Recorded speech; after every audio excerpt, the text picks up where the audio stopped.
Hello everyone, my name is Taylor. Welcome to Quilting 101 Part 1. We are here today at the fabric store to talk about color harmonies and fabric selection for your quilt or any project that you're working on really. If you've ever taken a art or design class, I'm sure that you have talked about color harmonies and you know what this is. This is the color wheel. This is a free PDF download that I have linked in the description for you, along with a quick reference guide of the different color harmonies that we're going to be talking about. For this color wheel, it's made of two parts that you can cut out and attach with a brad. The back larger wheel is the colors, the 12 colors of the color wheel. And then the one inside is, you can turn it to make your color harmonies depending on which type of color harmony you want to make and which colors you want to use. The first color harmony, which on here is represented as blue, is going to be monochromatic. One thing to note about this color wheel is that it doesn't show all the different tints and shades of each color. So for example, in red, that's going to include all the way from a light pink all the way up to like a dark maroon. So you don't have to use these really saturated middle of the road colors in your projects. You can purchase a color wheel like this one that does show the different tints and shades for each color to make it a little bit easier. But again, if you just need something basic, the free download's down there and all you need is construction paper and a brad to make it. So we've got monochromatic, like I talked about, red being from pink to maroon, so that you can get a nice chromatic contrast in your project. The next one is going to be analogous, and that is represented here by this gray arc on the color wheel. And a really popular one example of this is going to be something that's citrus colors. So from yellow orange to a yellow green. That's a really nice combination of color to use for a project. Next, we've got complementary. This is something you probably learned about in elementary school. So a good example of this is going to be red and green. They're opposite of each other on the color wheel. I have a fabric here. This is not exactly my cup of tea. This is not my favorite combination, but this fabric was made like this because red and green are complements to each other, and this is going to be appealing to somebody. As I said before, pink is going to be part of red. So you've got the light greens and the dark greens, and the light red, pink, and dark red. So this makes a really striking combination. Complementary colors are the most striking, the most contrast in a color combination. Next is probably my favorite, is going to be split complementary. Split complementary are going to be almost the same as complementary, but so for this example, I'm going to pick violet, and the complement of violet is yellow. But instead of picking yellow, I'm going to choose the two colors outside of yellow on the color wheel. So for a split complementary, it's going to be violet plus yellow green and yellow orange. That'll make a really striking combination, but it's a little more toned down than the straight complementary. The last three are triadic, square, and rectangular. Triadic is based on a triangle. They are three colors that are equidistant from each other on the color wheel. Perfect example of this is primary colors, red, blue, and yellow. And you can see that on the color wheel here. Rectangular and square are very similar to each other. Square are four colors that are equidistant to each other on the color wheel. And rectangle is two pairs of complementary colors, but they don't have to be equidistant to each other. So it's still four colors, and it forms a rectangle on the color wheel, as you can see. The three things that you want to consider when thinking about fabric selection are going to be your color harmonies, the scale of the fabric, and the values of the fabric. So let's talk about scale for a second. For the quilt that I'm going to be making, I really love this. This is by Alexander Henry. It's Frida Kahlo. It's a beautiful print. I really love it, but it's got kind of a large scale. So how do I know if this is going to be a good size pattern for the quilt that I want to make?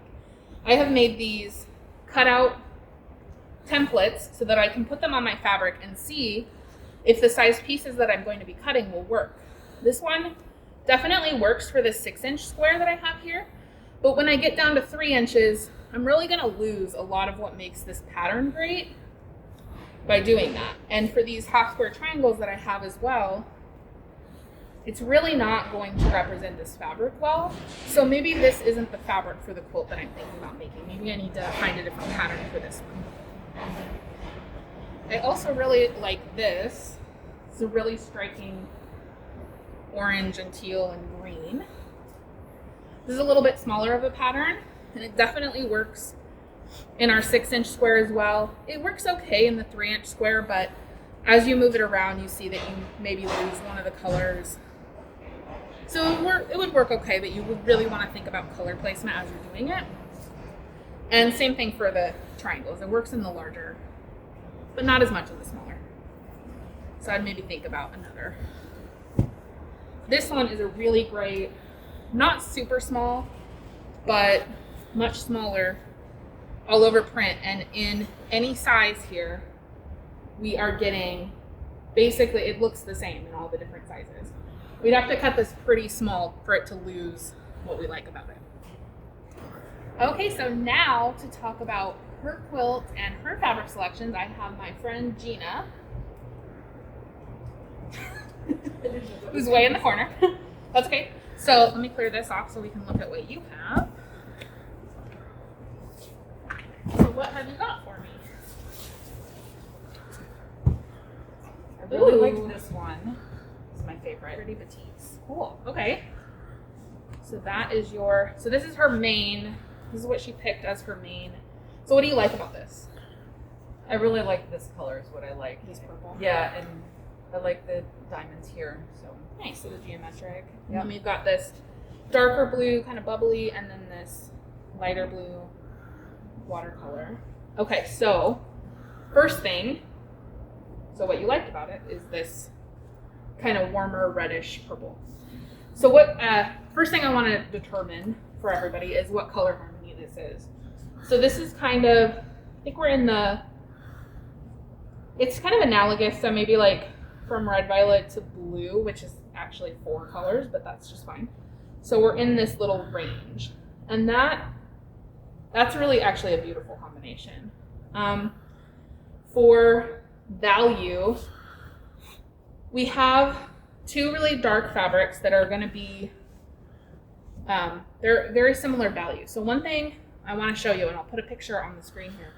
One good thing that you can do when you have your fabrics picked out, take a picture, go into the photo on your phone, and change it to grayscale, and that's going to show you the value that you have in gray. Sometimes it's really hard to see in color, but with this combination, I really love this combination, but I think we might need to add like another light one, okay. or a medium, because you've got 2 darks and kind of a medium, so maybe if we add a light, you'll have a little more contrast. And then the scale of the prints works for, she's making the same quilt that I'm making, so same size pieces. This scale is going to work. She's going to have to play with her colors as far as these go, but she's getting some of the pattern. It's not cutting off the pattern too much. So the scale is going to work, and these are both overall patterns, so these are going to look the same no matter what size we cut. So let's go find a light fabric to go with these.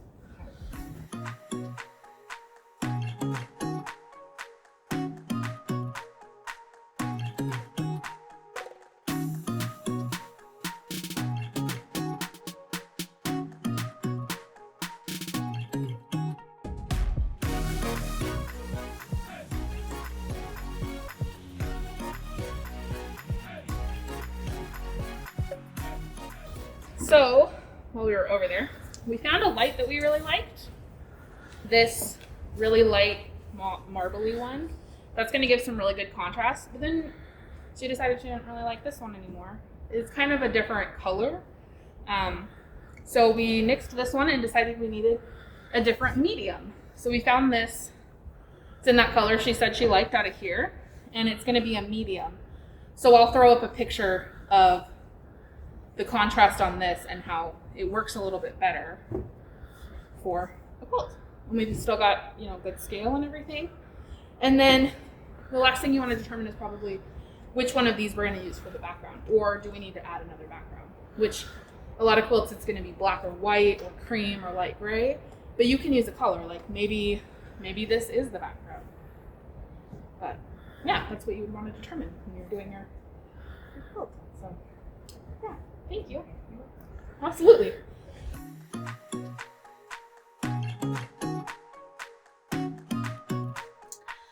Hello, we are back from the fabric store, back in my sewing studio, and I wanted to show you a little more in detail and like step by step of how I pick fabrics. First, we're gonna go over all of the color theory one more time with one particular fabric, this beautiful blue and white fabric. All right, I've got my background fabric, which is this lightweight, medium dark denim chambray. I'm going to use that for my background. And I have this great white and blue print that I've had for quite a while. I have a good amount of it, so I know I'm going to have enough. So let's use this to make some color harmonies and see what we can come up with and see what we like the best. So first is going to be monochromatic, as we went over. Obviously, we could just do these two colors, and this would make a great two-tone. We could also throw a couple other blues in here, so we would just stick with this kind of bright blue that these are, in light and dark and all the different, to make a good contrast. So next we could make this a complementary just by adding some orange, because blue and orange are opposite each other on the color wheel. So you can see that this orange really makes this blue pop and makes it seem a lot brighter than it does just by itself. So that's a good color harmony. And of course you could use any other orange. You could add some more oranges, lighter and darker, some tints and shades of both of these to make this really come together. But that's an example. And I want to point out too, when I show you these patterns, it's not necessarily that the pattern goes really great. I mean, I like this one together, but the next ones I'm going to show you, not necessarily the pattern, but I'm more talking about the color. So just focus on the color here. Split complementary for blue is going to be yellow-orange. So again, maybe not necessarily this pattern, but this is yellow-orange, and violet. So this creates, again, a good amount of contrast to this blue. And this violet's about the same darkness as this. So I would maybe throw in some lighter violets, but I'm just going off of fabrics that I have in my stash. So then we've got analogous, and there are three options for analogous with this. They're going to be, you could do blue, blue, violet, and violet, blue, green, blue, and blue, violet, or what I picked, which is blue, blue, green, and green. I really like this combination. Again, this print and this print don't necessarily go together. They're different kind of styles, and I would maybe pick something else, but this is what I had to represent green for my stash here. So that's analogous. Triadic is going to be blue, yellow, and red. So I've got red and some yellow, and that's like those are your primary colors. Triadic typically gives kind of a kindergarten-ish feel because you're used to primary colors in kindergarten. So yeah, so that's triadic. Square, this is actually my favorite one. So we've got our blue, some red violet, which I love that one, orange, and yellow green. And I actually really like this together. This is actually something I might consider doing for my quilt, to be perfectly honest. I pulled this out and just thought, you know, I was shooting for these colors to show you guys, but I really, really like this. So that's an example of square. And then our last is rectangular, and you could go two ways. With any color, there's two for rectangular, but this one is going to be orange, and then I pulled that one out again, and then red and green. And this, I wanted to show you that you don't have to pull a fabric for each color. This one has pink and green in it, so you're getting a little bit of that pink, or the, you know, that represents red. and some of the orange. And again, I probably wouldn't pick another one that's so much white in a large print like this, but I just wanted to show that color in there. So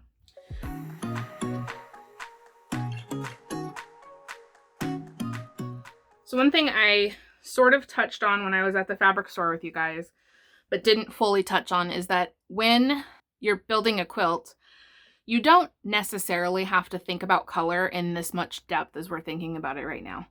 When they make a fabric, they are thinking about color theory as they make fabric. So this fabric here, we've got our blue, kind of a yellow orange, and red, and that we'll call this yellow just for the sake of argument here to make it easy. But this is basically a primary. Gray is a neutral, and this little bit of white in here is a neutral. So we'll call this a primary, triadic color harmony. So if this is the fabric that I picked out, I really, really love this fabric and I want to make a quilt base off of it. I don't have to think about all the things we've talked about with color harmony. I don't have to break it down into color harmony. What I can do is just look at this fabric and pull colors from it. So we've got, actually this background works really well because this is that kind of neutral blue color, so this would work. I've also got just solid navy would be good as well. I have this navy and gold, which would also work. I don't love the gold, to be honest, and it's kind of a different style, so I might not use that. But again, I'm just pulling fabrics that go in those colors, and I will think about them as I go. So I often pull a lot more than what I end up using. This one works because it is the blue and the turquoise. It's definitely leaning towards a certain style. And so other fabrics I would pick maybe wouldn't go with this if I'm kind of going in this direction with this kind of plaid, almost, it's taking it in kind of a country vibes kind of a way. Whereas if I did this, it's a little, it also works. It's a little more glam, but I probably wouldn't do the three of them together. Maybe, I might. But ultimately, you just want to find what you like. So here's another blue polka dots these three would work together. This one, same thing, the blue and the turquoise, but again, I probably wouldn't put these together. So yeah. I've also got, I don't have a lot of options honestly in red and yellow, but I've got this is kind of a yellow orange that could work. So it pulls out the colors of these flowers. And then I've got like a solid red. So that right there, let me pull this all off. This is a totally different quilt than if you were to build something where it's based off of, maybe it's this and this and this. And I don't know. Maybe we throw some more of that. And the red is just kind of the red and the yellow is just a little like fun surprise in there. Or maybe you throw a little tiny little speck of that in there to really make it pop. But that is a very different quilt than if we were to make this quilt. Which I like both of them, but they're different. And so you also want to think about how many colors you need and all of that. Another one that I had that worked that I wanted to show you. Well, it works color-wise, but not so much in pattern. This hits all but the yellow. And they're really good matches. But these are very different patterns. And you could make it work. Here's the thing. You can do whatever you would like. Whatever looks good to you. I probably wouldn't put these together because they're just very different. They're just different. They're not really in the same family of patterns. But I'm sure that there are plenty of artists that would make this work. So I hope that gave a little bit better explanation of how to really pick out fabrics that will make a beautiful quilt for you based on your style by just picking something that you really like. Make sure, again, that it fits the size pieces that you're going to be cutting so that you can really represent the fabric that you're using. And then pull the colors out of this fabric that you've chosen and or go off your color wheel to pick complementary fabrics. That is the end of week 1. I'm really excited to see what everybody picked. And if you have any questions, please leave them in the comments below. Next week, we're going to be starting cutting our fabric, which I'm super excited about, and we're going to be making some 4 patches. So I'll show you a really simple way to do that. It's a really great beginner friendly block. And then if you don't mind, if you learned something, please hit the like button down below and subscribe. And I am going to be trying to post new videos every single week. I'm super excited. So anyway, until next week, see ya.